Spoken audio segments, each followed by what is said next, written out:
Well, with so many news organizations, ours included, based in large cities, we sometimes overlook the mindset of middle America. Not me, but, some of these people, I guess. Well, anyway, but in the month since George Floyd was killed, the mainstream media, though, has shown widespread outrage, protests, destruction, including monuments being torn down. But how do the people in the heartland, not in these big cities like Washington, D.C., L.A., New York, how do they feel? Well, we know how Republican Senator Joni Ernst of Iowa feels. She says tearing down statues has gone on long enough. In her new memoir, Daughter of the Heartland, My Ode to the Country That Raised Me, she tells the story of growing up on a farm in Iowa and becoming the state's first female senator. Senator Joni Ernst joins us now. Senator, happy Friday. Oh, thank you. Happy Friday, Sean. Good to see you. Good to see you. Let me ask you this. As I just mentioned, here in D.C., not far from where we do this show, there's been a lot of protests at Lafayette Park. We've seen the destruction and protests in New York and other big cities. What's it like in the heartland? What's it like in Iowa? Do they share the same sentiment? Are statues being tumbled? Well, there are, of course, those that will try and dismantle those monuments and so forth. But largely in Iowa, what we have seen are peaceful protests. And that's what I would encourage, is that if you really want your voices heard, you can't have the splintering wood and the shattering glass and the sound of statues toppling. You actually have to sit down and communicate with one another. And large in part, that's what we have seen in Iowa. And I'm really thankful for that.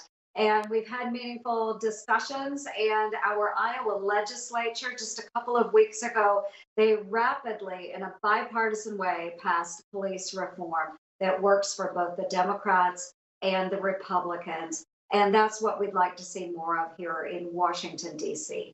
Yeah, that's definitely could be used more of. It's interesting when you go to Iowa. I've been out there for the caucuses. It's really just such a different way that people interact with each other. It's so much more pleasant and less divisive, at least on its face. And you guys do a much better job of representing what it's like to have civil discussions. And in that same vein, let me ask you this. We've talked a lot on this show about cancel culture, this idea. We're seeing it now. Disney's not going to allow Splash Mountain to be called Splash Mountain. I don't entirely understand this one. We just heard today, and we're going to talk about this later in the show, that somewhere down in Houston, they're not going to call it master bedrooms anymore. Do you find that when you're out there talking to Iowans, that they have that same sense of cancel culture, that everything's trying to figure out who can be offended by something and how we can change it?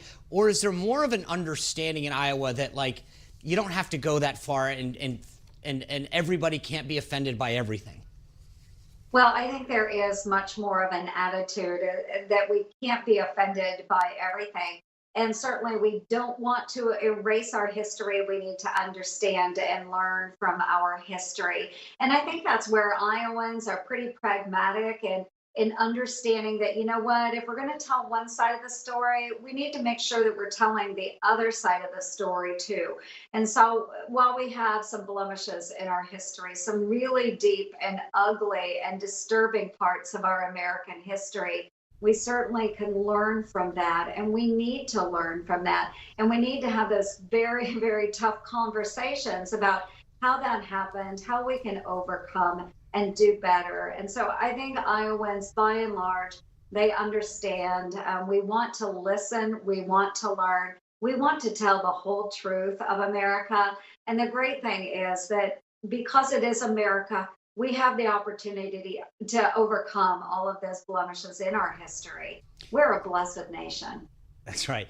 Well, you just introduced a bill that I think is really interesting. It's calling Ending Taxpayer Funding of Anarchy Act, and it's going after these Chad and Chad and whatever else they want to call them, autonomous zones. Tell me a little bit about what the goal of it is and why you did it.